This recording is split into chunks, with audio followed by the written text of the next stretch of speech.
All right, fuck faces. You ever notice how some of the poorest people in America have been convinced that their biggest problem is other poor people? Like, you're working two jobs, can't afford rent, gas is $6 a gallon, groceries are a fucking joke, and some billionaire on his private jet says, "Hey, it's not me, it's that immigrant picking lettuce. It's that mom buying groceries with SNAP benefits." They jingle their keys. "Look over here." Classic distraction move. Because if you're busy blaming your neighbor, you won't notice who's actually robbing you blind. Let's talk about scale for a second. Because most people can't feel what a billion even is. Now, if you made $1 every second, you with me so far? $1 a second.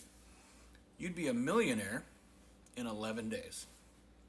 But to make a billion, it would take you 31 years. 31 years. And some of these guys have hundreds of billions. If every dollar was a second, Elon Musk would have 7,300 years of wealth. Let's put it another way. If $1 million were a single inch, 1 billion would be over 83 feet. That's taller than a 7-story building. Now, imagine someone hoarding dozens of those skyscrapers of cash. And for reference, the tallest building in the world, the Burj Khalifa in Dubai, is 0.516 of a mile high, about a half a mile. Musk's skyscraper would be 3.63 miles high, while the rest of us are fighting over crumbs on the floor.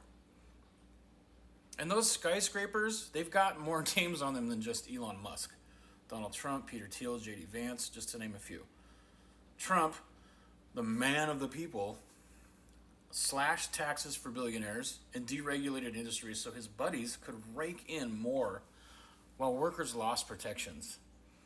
J.D. Vance, he talks about saving the heartland, old country boy J.D. Vance, while quietly buying up family farms that are in foreclosure, turning their hardship into his own real estate empire.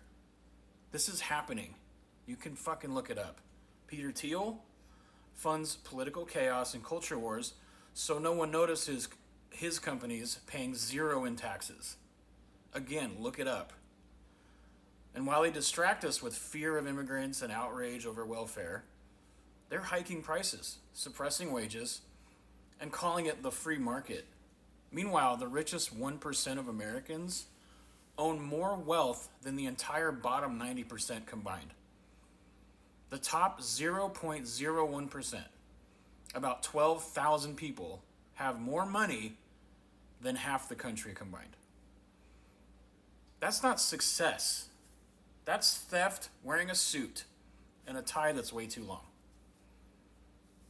And the cost of that theft is your life, your rent, your medical bill, your grocery total that keeps climbing while your paycheck doesn't.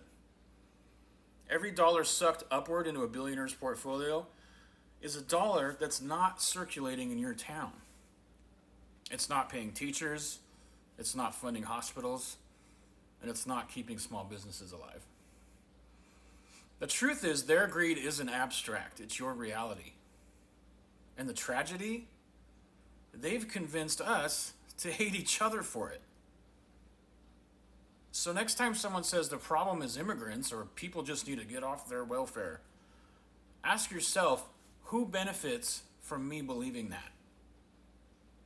Because it's not the guy next to you at Walmart. It's the guy who owns Walmart. And if we ever stop fighting each other long enough to look up, they'd have something to really be afraid of. Because once the working class sees who's really holding the keys, the billionaires can't jingle them anymore.